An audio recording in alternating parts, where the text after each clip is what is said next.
What's up guys, semi-professional heterosexual here. So I'll be showing how much I improved throughout these 100 games of Faceit free. First off, the thing that everyone probably wants to know is why I would put myself through such a painful and agonizing experience. And the answer is simple. I want to work hard and get better at CSGO and cultivate my skills in something that I'm truly passionate about.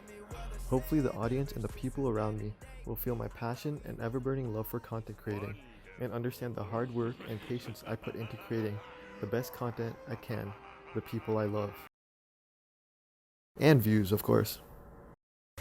But in all seriousness, I decided to do this challenge because I wanted to see how much better I could get if I started to take CS more seriously. I played 3 to 6 games per day and did various aim routines and warm-ups throughout the challenge. I've played Faceit before, and before starting this challenge I had 60 games under my belt. All these games being under 900 elo games, and I had a kill death ratio of 0.92, which is honestly a big yikes. It took me about a month and a half to finish all 100 games, and the results honestly weren't that bad. I took 3 screenshots of my stats to monitor my improvement, and did this on match 91, match 125, and match 160, which is the last game of this 100 game challenge. Also, if you're wondering why I screen capped on these specific numbers of matches, I don't know either. I just screen capped my stats when I felt that I've played a good amount of matches. Finally, we'll get into the reveal of my fruits of labor. First, I'll compare my stats throughout the challenge. So we'll compare my stats at 60 matches, 91 matches, 125 matches, and 160 matches. As you can see, at 60 matches, I had a 53% win rate, a 0.93 KDR, and an average headshot percentage of 41. At 91 matches, my win rate increased by 1%, my KDR went up to 0.99, and my headshot percentage is up to 44%. At 125 matches, my win rate got up to 56%, my KDR was at 1.07, and my headshot percentage stayed at 44%. Finally, at 160 matches, my win rate went down to 55%, my KDR went down to 1.03, and my headshot percentage once again stayed the same at 44%. As you probably noticed by the end of the challenge, my stats went down, and this was because Valorant came out, and like the normie I am, I had to jump on that hype train. Also, you may be saying that these stat improvements I made were not that drastic, but you need to take into account that my elo was also going up. So my stats were increasing despite me playing with better competition. Next is the elo gains. So I wrote down all of my elo ratings throughout the 100 games and put them down on an Excel spreadsheet, except for the first 13 days because I'm stupid and forgot to take them down. So I just wrote 800 elo because I was hovering around there stuck in elo hell for a while. As you can see from games 1 to 28, I stayed in the 800 to 900 elo range, and it wasn't until game 29 that I was able to escape 800 elo. After that, I stayed at 900 elo for another 20ish games and gradually progressed.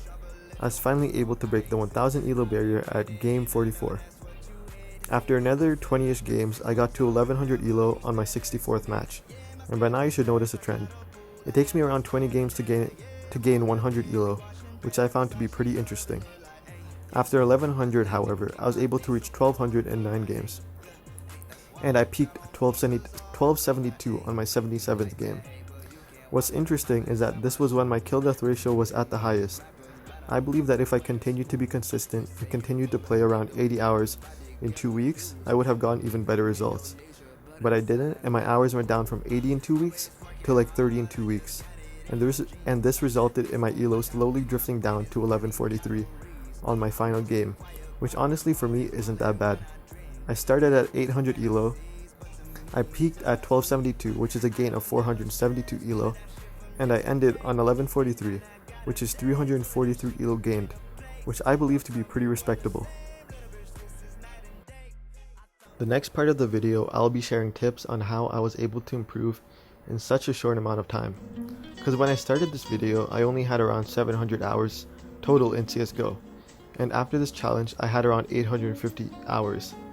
I think this is worth noting because I was playing against people who had thousands of hours more than me, and I was still able to compete. So enough stroking my ego, here are the 3 most important tips I think are needed to improve in CSGO.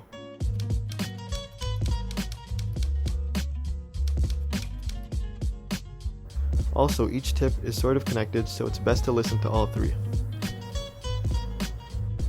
The 3 tips are: first, consistently play; second, have a warm-up and aim routine; third, have a good mindset. Malcolm Gladwell said that in order to reach the top level of any skill, you need to put in 10,000 hours in your chosen skill. This is called the 10,000 hour rule. If you look at any of the top players right now, they all have around 10,000 hours played.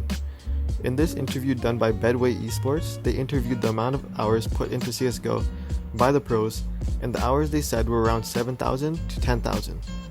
I don't know, it's a hard question. It's 7K, I think. It's 7K or 8K? I think I have a little under 9,000 hours, yeah. This video is 2 years old, so it has only gone up as time has gone by. And if you look at the best player in the world, Simple, he had 16,122 hours played as of February 9, 2020. You don't need to play thousands of hours if you're not aiming to become a pro, but this rule still applies to casual players. If you want to get better, invest your time. Even for myself, I felt the best when I would consistently play. I would top frag more and have a better KDA if I had, say, 80 hours in the last 2 weeks, as mentioned earlier.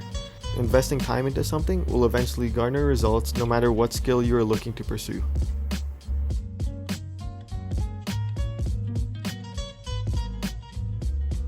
Next is warming up and having an aim routine.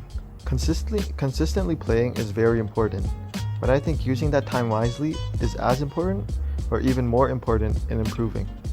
I think that most people already warm up, but I don't think that enough people have an aim routine. I think doing an hour or more of deathmatch after playing your Faceit or competitive games is imperative to improving. This is the current aim training that I have been doing. It was posted by Hiko and is on the screen right now, so you can just screenshot it for your own use. I think it is one of the best ways to improve because you're not just randomly getting frags, but you are consciously practicing all of your gunplay in a single session of deathmatch. Most important, and in my opinion the hardest, is having a good mindset. When I am talking about mindset, I'm not only talking about having a winning mindset in your competitive games, which is also very important of course, but I am mainly talking about having a good mindset on improvement. If you have been putting in hours and hours every day and you're not seeing the results you wanted, it will obviously be frustrating. But you should lower your expectations and not focus solely on the end results. Just play and practice and you will eventually get somewhere. Just because you practice your aim for 2 hours every day for 2 weeks does not mean you will automatically become Faceit level 10. But if you stay consistent, you will eventually get there.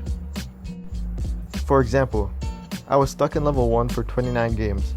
I thought that I would never improve and that this video would be a very poopy video.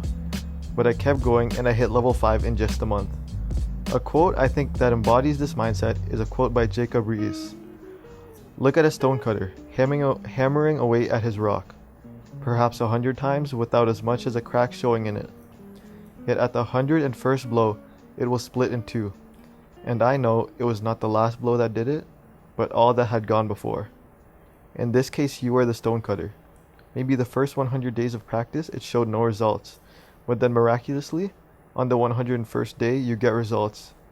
It's not because on the 101st day you did anything different, but it was the compounding effects of those 100 days that got you to where you are. Hope you enjoyed the video, and thank you for watching.